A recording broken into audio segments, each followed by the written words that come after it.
రేవంత్ రెడ్డి ముఖ్యమంత్రి అయ్యాడో దాన్ని స్ట్రెంథన్ చేసే విధంగా ఉన్నది మాత్రం నిజం. Right sir. ఇక రైతు బంధులో మార్పులు చేర్పులు ఉండే అవకాశం కనిపిస్తోంది. పరిమితి విధించే అంశంపై వ్యవసాయ శాఖ కసరత్తు చేస్తోంది సార్. కొన్ని గణాంకాలని పరిశీలిస్తే రాష్ట్రంలో సన్న చిన్నకారు రైతుల సంఖ్య ఎక్కువగా ఉందని అధికారులు చెబుతూ ఉన్నారు సార్. 5 ఎకరాల లోపు ఉన్న 62 లక్షల మంది చేతిలో ఉన్న భూములు 1 కోటి ఎకరాలు. కేవలం 6.65 లక్షల మంది చేతిలో 52 లక్షల ఎకరాల భూమి ఉంది. కాబట్టి రైతు బంధులో మార్పులు అవసరం అని చెప్పేసి ఇవి అనివార్యమంటారా? అంటే ఇప్పుడు ఏ పథకాన్నైనా కూడా ఎవరికి ఉపయోగపడాలో వారికే నిర్దేశించాలి. నిజమా కాదు? అది ఫండమెంటల్ పాయింట్ కదా. సో ఎందుకు ఈ మాట చెప్తున్నానంటే, రిక్వైర్స్ ఇట్. ప్రభుత్వ సొమ్ము అనేది ప్రజల సొమ్ము. ఏ ప్రజలకు అది అవసరమో వారికి అది చెందాలి. ఇది మొదటి సూత్రం. రెండవది, ప్రభుత్వం పెట్టే ఖర్చు వల్ల ఒక విస్తృతమైన సామాజిక ప్రయోజనాలు ఉండాలి, ఆర్థిక ప్రయోజనాలు ఉండాలి. ఇప్పుడు పిల్లలకు మధ్యాహ్న భోజన పథకం పెడతారు.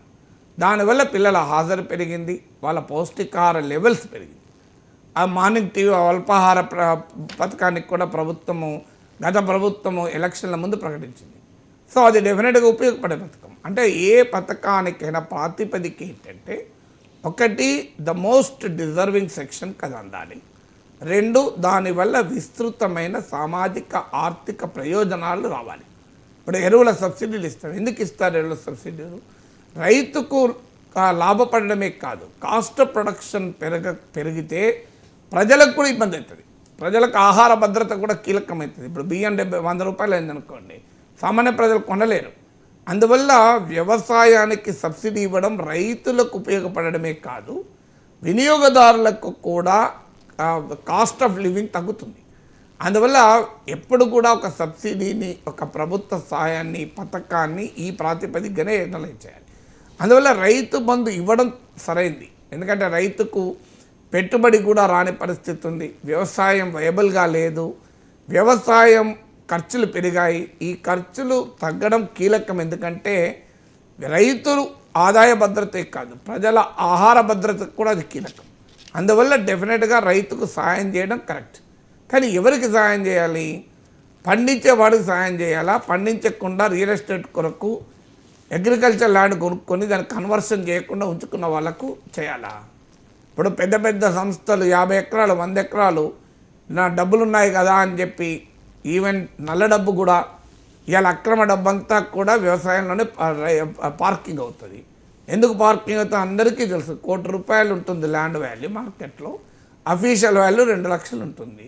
అంటే ఒక లంచం తీసుకున్న రాజకీయ నాయకుడైనా, అవినీతిపరుడైన అధికారైనా తన 98 లక్షల నల్లధనాన్ని పార్క్ చేయడానికి భూమి కొంటాడు. వ్యవసాయ భూమి కొని దాని ద్వారా ఆదాయం వస్తే ఇన్కమ్ ట్యాక్స్ కూడా ఉండదు. దానిపైన ఆదాయం వచ్చినట్టు చూపెట్టుకుంటాడు. ఇదంతా జరుగుతున్న తతంగం.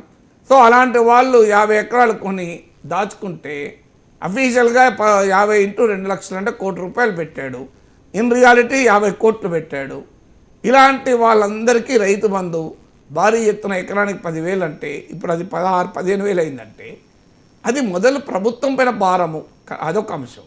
తర్వాత న్యాయబద్ధమా ధర్మబద్ధమా కూడా ఆలోచించాలి కదా. సో అందువల్ల ఏ పథకానికైనా ఆ రెస్ట్రిక్షన్ పెట్టడం కరెక్ట్. ఈవెన్ ఇది ఒక్క పథకానికే కాదు. ఇప్పుడు మహిళల ఉచిత రవాణా ఉంది. ఎఫోర్డ్ చేయగలిగిన మహిళలకు కూడా ఉచిత రవాణా ఎందుకు? అయితే ఆ డిస్టింక్షన్ ఎలా మెయింటైన్ చేయాలి అన్నది ఒక ఛాలెంజ్. అందుకొరకు ముఖ్యమంత్రి ఒక అపీల్ చేయాలి. మీరు గివ్ అప్ సెల్ఫ్ అంటే ఇప్పుడు మోడీ అపీల్ చేశారు గ్యాస్ సబ్సిడీ విషయంలో. సో మహిళలకు కూడా ఒక అపీల్ చేయొచ్చు. సో మీరు ఎవరైనా టికెట్ తీసుకోదలుచుకుంటే తీసుకోండి, లేదా I voluntarily opt out from the scheme, నాకు ఈ స్కీమ్ వద్దు, నేను ఎలిజిబుల్, ఐ కెన్ ఎఫోర్డ్ అని కనుక ఆ మహిళ అనుకుంటే, ఎంతమంది అనుకుంటారు వాలంటరీగా అనే క్వశ్చన్ ఉంటుంది. But at least it sends right message. కానీ అది అంటే ప్రతిపక్షాలు వెంటనే చూడు వీళ్ళ గ్యారంటీకి తూట్లు పడుతున్నారు అంటారని చెప్పి వాళ్ళు అనరు. కానీ ఏ పథకానికైనా ప్రిన్సిపల్ హేతుబద్ధత ఉండాలి. ఇప్పుడు 50 ఎకరాలు నువ్వు నీ డబ్బులు సొంత డబ్బులే కావచ్చు, లేదా బ్లాక్ మనీ కావచ్చు, పెట్టి నువ్వు 50 ఎకరాలు కొని కౌలుకి ఇచ్చి కౌలుదారు దగ్గర డబ్బులు తీసుకొని పైగా రైతు బంధు కూడా తీసుకుంటే అది ఎట్లా న్యాయం అవుతుంది? ఎందుకు ఇవ్వాలి?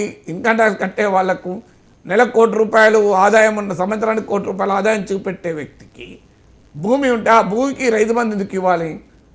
ధర్మం కదా అది. సో అందువల్ల ప్రభుత్వం భారం తగ్గించడం ఒకటే కాదు, అసలు ఒక ప్రజల డబ్బును ఏ రకంగా వినియోగించాలనేది కీలకం కదా. ఫామ్ హౌస్లకు ఎందుకు ఇవ్వాలి? ఇలా హైదరాబాద్ చుట్టూ రాజకీయ నాయకులకు, సినీ ప్రముఖులకు పెద్ద ఎత్తున ఫామ్ హౌస్లు ఉన్నాయి. ఈ ఫామ్ హౌస్లకు కూడా వారికి రైతు బంధు పడుతుంది. అది ఫామ్ హౌస్, అది వ్యవసాయమా? అది ఏమైనా పంటలు పండిస్తున్నారా? పండించవచ్చు ఫామ్ హౌస్లో కూడా, కానీ ఫామ్ హౌస్ యొక్క క్యారెక్టర్ వేరు, పొలం క్యారెక్టర్ వేరు కదా. ఫామ్ హౌస్ అంటే వాళ్ళ ఆనందం కొరకు పండించుకుంటున్నారు, వాళ్ళ జీవనోపాధి కొరకు కాదు. ఒక వ్యక్తి తన ఆనందం కొరకు పంటలు పండించుకుంటే దానికి రైతు బంధు ఉండాలా? ప్రజలు తమ జీవనోపాధి కొరకు పండించుకుంటే రైతు బంధు ఇవ్వాలి. పక్కన ప్రిన్సిపల్ ఏముండాలంటే తమ జీవనోపాధి, లైవ్లీహుడ్ కొరకు, తమ బతుకు కొరకు, తమ మనుగడ కొరకు పొలం పంట పండించే వ్యక్తికి రైతు బంధు ఉండాలి.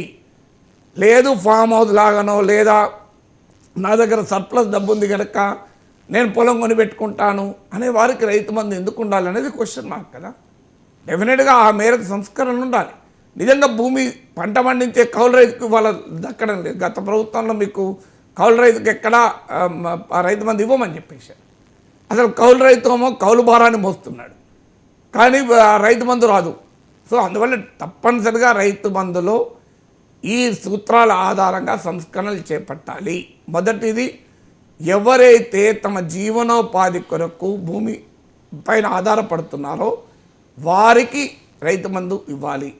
ఎవరైతే పంట పండిస్తున్నారో యాక్చువల్గా దున్నేవాడు వారికి రావాలి.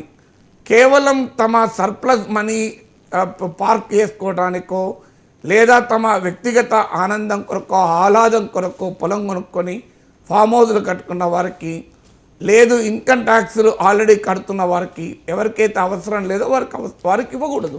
ఈ సూత్రం ఆధారంగా ఖచ్చితమైన ఫిల్టర్ పెట్టాలి. రైట్ సార్, ఇక ఫైనల్గా హ్యాట్రిక్